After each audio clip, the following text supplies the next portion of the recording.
नासिन हैदराबाद में जूनियर जुल्फ़िकार अली भुट्टो मक़तूल काशिफ बागी जे वारसनि सां ताज़ियत कंदे चयो आहे त काशिफ बागी जे क़ातिलनि खे पुलिस तरफ़ां गिरफ़्तार न करणु अफ़सोस जोॻो अमल आहे।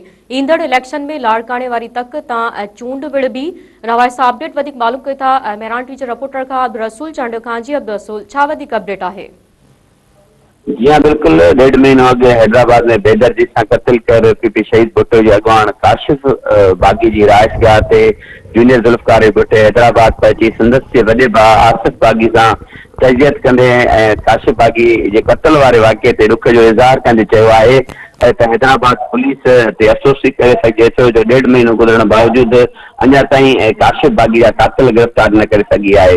हुनजो इहो चवणु आहे त सिंध में इंसाफ़ जेको आहे सिर्फ़ु अमीरनि लाइ ऐं ग़रीबनि लाइ इंसाफ़ जा जेके दरवाज़ा आहिनि उहे मुकमल तौर ते बंदि आहिनि। हैदराबाद पुलिस पार्टी जी कमदारी करे रही आहे। जॾहिं त हुनजो इहो बि चवणु हुयो त ईंदड़ आम चूंडनि में हू लाड़काणे वारे तक तां इलेक्शन विढ़ंदो ऐं जॾहिं त हुनजो चवणु आहे त हू ॿियनि सियासतदाननि जी आहे मुनाफ़िक सियासतदान न आहे जो हिकु तरफ़ पीपल्स पार्टी खे क़ातिल चए ऐं ॿिए तरफ़ हुननि सां कंहिं क़िस्म जो ठाव करे।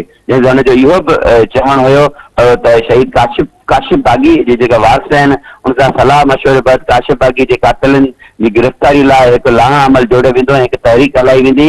जेकॾहिं हैदराबाद पुलिस काशिफ बागी जा क़ातिल गिरफ़्तार न कया त हिकु तहरीक हलाई वेंदी जंहिंमें काशिफ बागी जे क़ातिलनि जी गिरफ़्तारी कई वञे जिदोजहद जारी रहंदी। जॾहिं त हुनजो इहो बि चवणु हुयो त काशिफ बागी समेत हुनजे वालिद साहब जा जेके क़ातिल आहिनि उहे अञा ताईं कानून में हाज़िर आहिनि। सिंध पुलिस जो जेको मयार आहे उहो इंतिहाई मुतासिर कंदड़ मयार आहे। जंहिं ते हुनजो इहो बि चवणु हुयो त ख़ासि करे जेका ईंदड़ इलेक्शन ईंदी हिन में हुनजो जेको वालिद साहब आहे शहीद मीर मुर्तज़ा भुट्टो हुयो उहो पीर पागारे जो तमामु सुठो दोस्त हुयो। उन करे ईंदड़ आम जेके चूंडूं आहिनि उनमें फंक्शन लीग जी जेका आहे उहा हिमायत कबी पर उहो कंहिं बि इतिहाद जो हिसो न थींदो। जॾहिं त हुन मौक़े ते पीपी शहीद भुट्टो जा अॻुवान मजीद कुरैशी उनखां अलावा अकबर जहेजो इरशाद कास्टेली समेत मुख़्तलिफ़ जमात सोहू जेके मुख़्तलिफ़ अॻुवान हुया उहे पिणु साणस गॾु हुया। जी अब्दुल रसूल, जी महिरबानी।